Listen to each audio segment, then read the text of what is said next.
MDH biryani મસાલા, પારંપરિક બિરયાનીનો અસલી સ્વાદ. असली मसाले साच साच MDH આજની સવારના સૌથી મોટા સમાચાર મળી રહ્યા છે રાજકોટના ઉપલેટામાંથી, જ્યાં આજે સવારે જ ભૂકંપના અનેક આંચકા અનુભવાયા છે. આજે જ સવારે 7 વખત ભૂકંપના આંચકા આવ્યા છે. આપને કહી દઈએ કે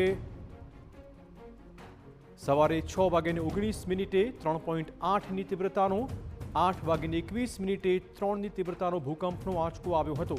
ત્રીજો આંચકો સવારે 8:34 3.2ની તીવ્રતાનો આવ્યો હતો. ગઈકાલે પણ 3.3ની તીવ્રતાનો ભૂકંપનો આંચકો આવ્યો હતો, જેનું કેન્દ્રબિંદુ ઉપલેટાથી 28 કિલોમીટર દૂર નોંધાયું છે.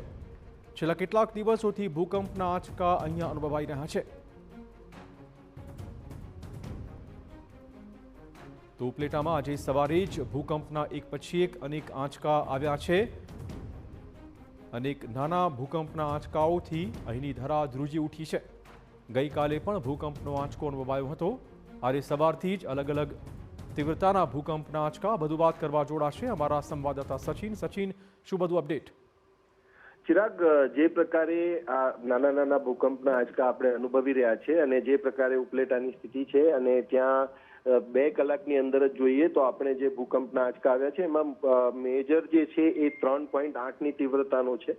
અને જે પ્રકારે માહિતી મળી રહી છે એ મુજબ કે આ જે આંચકા છે એ આંચકા કારણ કે હેવી રેઇનફોલ પણ થયો છે સૌરાષ્ટ્રમાં, અને ત્યાં જે રિઝર્વોયર છે એના કારણે આ પ્રકારની સ્વામ્સ એક્ટિવિટી થતી હોય છે. કારણ કે જે વોટર લેવલ છે, વોટર લેવલમાં ચેન્જીસ આવતા હોય છે, જે beneath the earth થતું હોય છે, ત્યારે એના કારણે જે આ સિચ્યુએશન છે એ સિચ્યુએશન ઊભી થતી હોય છે. પરંતુ ચિંતા જેવું કારણ સ્વાભાવિક એટલા માટે પણ નથી, કારણ કે જે પણ આંચકા અનુભવાયા છે 3.8ની તીવ્રતાના છે, અને 3.8ની તીવ્રતાના આંચકામાં કંઈ એવું મેજર નુકસાન થતું હોતું નથી. કારણ કે જે પ્રકારનું ભારતનું જ્યોગ્રાફી છે કે જમીનનું સ્ટ્રક્ચર છે, ત્યારે એમાં લગભગ 5ની તીવ્રતા હોય એના પછી જે છે એ ચિંતા જેવી સ્થિતિ ઊભી થતી હોય છે. પરંતુ આખી જે પરિસ્થિતિની વાત કરીએ તો ગઈકાલથી અત્યાર સુધીમાં 5 અલગ અલગ ભૂકંપના આંચકા આવ્યા છે, અને એમાં સવારથી જ આપણે જોઈ રહ્યા છીએ તો 2 કલાકમાં 4 જે ભૂકંપના આંચકા અનુભવવામાં આવ્યા છે.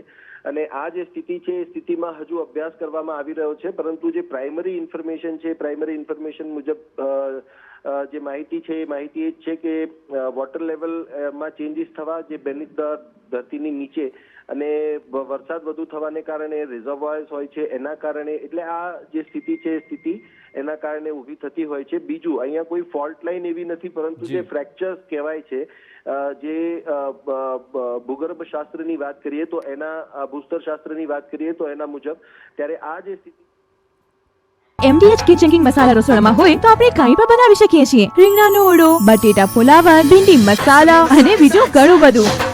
MDH